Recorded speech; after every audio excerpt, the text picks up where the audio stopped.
He is part of our legal team who are representing West Kenya. Yes, my name is Martin Gitonga. As part of our legal team, we are led by Senior Counsel Paul Muite, and we are representing West Kenya, who was an interested party. And our case was very simple. West Kenya was the highest bidder in the leasing process that was done by Mr. Rao. We raised pertinent issues on how the lease was awarded to the lowest bidder as opposed to the highest bidder, and not even the highest bidder alone, even to any other person. There were a total of at least 7 people between the highest bidder and the lowest bidder. And all those issues have come out very clearly in the decision. The court has made a scathing remarks on the conduct of the receiver and KCB, as it were. And we have vindicated. We consider that the position of West Kenya has been vindicated, and we are looking forward to a proper administration process that is fair and is in accordance with the law being conducted by the new administrator. Thank you. Who is also a creditor. Vartox's position has always been that Rao had been operating the affairs of Mumias with impunity, opacity, and all his actions in the way he leased that all the sugar factory assets of Mumias to Sarrai were shrouded in secrecy. And something the court had earlier last year in November asked Rao and KCB to operate with transparency, involving all the creditors. Today the court has emphatically found that Rao did exactly the opposite. In fact, the court has, as my colleague Mr. Gitonga has informed you, stated that Rao was acting with impunity, and all his actions were to ensure that Mumias is perpetually in debt and that it never gets itself out of the shackles of receivership and administration. In fact, the phrase the judge used is that Rao wants to use Mumias as his retirement home, which is actually what the truth is. So we are extremely happy that the judge has vindicated the cries of all the creditors and listened to the cries of the creditors that actually Mumias was being gifted away to foreigners so that that foreigner could cannibalize all its assets.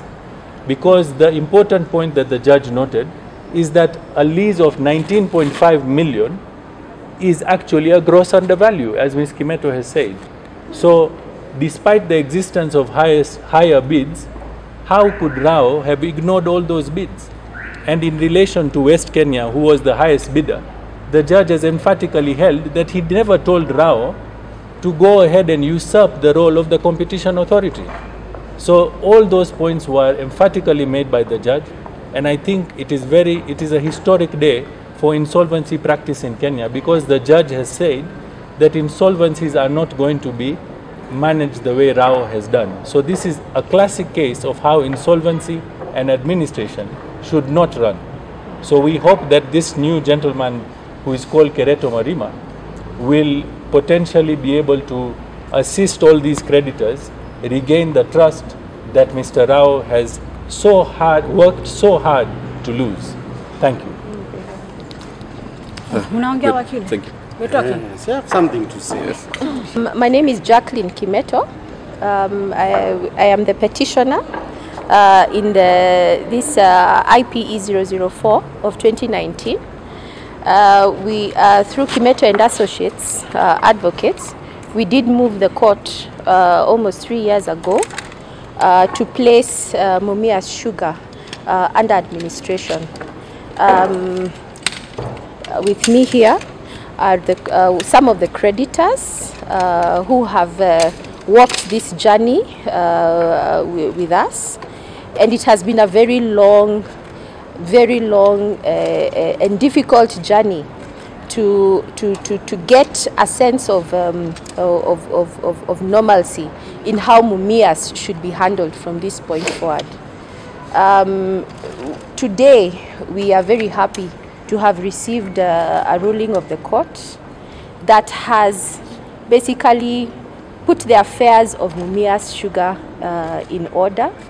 It has effectively cancelled and revoked the lease that we were all told was signed by PV Rao and KCB, signing off Mumias Sugar to a Ugandan entity for 20 years. Basically, from what we understand, the court thought that that was an undervalue of the assets of Mumias, and amongst other reasons that it gave, it effectively revoked that lease. So we are very happy about that. Another issue that we noted from the ruling of the court was that the court has now cancelled the appointment, revoked the appointment of PV Rao, both as administrator of Mumias, and it has also put on hold the receivership that had been put in place by KCB way back in 2019. The court, in a damning expose of the activities of PV Rao and KCB over the past 3 years, has basically termed the activities of KCB and PV Rao as an insult to the insolvency process, because Mr. Rao has basically come to this court and informed the court that he does not recognize the authority of the court, that he did not recognize the provisions of the Act and the rules and regulations that the Act required him to follow. So it is because of that that the court has today revoked his appointment, which was made way back on the 19th of November 2021. So we are very, very happy. What I can say as a petitioner in this matter is that today justice has been done. It has not only been done, but it has been seen to be done.